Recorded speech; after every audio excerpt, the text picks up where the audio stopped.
Ignis Zeta variant most value for money variant.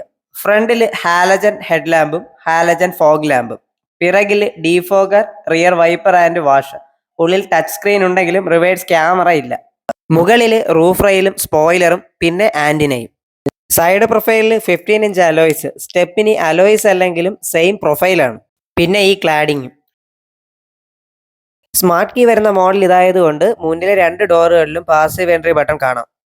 ഉള്ളിൽ steering mounted control കാണാം. Cruise control ഒരു വേരിയന്റിലും ഇല്ല. സ്റ്റിയറിംഗിൽ tilt മാത്രം ചെയ്യാൻ, ടെലിസ്കോപ്പിക് ഇല്ല. ഇൻഫർടൈൻമെന്റ് ടച്ച് ആണ്. ആൻഡ്രോയിഡ് ഓട്ടോയും ആപ്പിൾ കാർപ്ലേയും ഉള്ളത്. പക്ഷേ വയർലെസ് അല്ല. ഇതിനൊപ്പം 4 ഡോർ സ്പീക്കറും 2 ട്യൂട്ടറും ഉണ്ട്. മാനുവൽ എ സി ആണ്. ടോപ്പ് ആൻഡ് ആയ ആൽഫയിൽ മാത്രം ഓട്ടോ എ സി കാണപ്പെടുന്നു. മിറർ ഇലക്ട്രിക് ഫോൾഡബിളും അഡ്ജസ്റ്റബിളും ആണ്. ഗ്ലാസ് എല്ലാം നോർമൽ ആണ്, ടിൻഡ് അല്ല. റിയർ സീറ്റ് 60-40 സ്പ്ലിറ്റും 2 ഹെഡ് റെസ്റ്റ് അഡ്ജസ്റ്റബിളും ആണ്.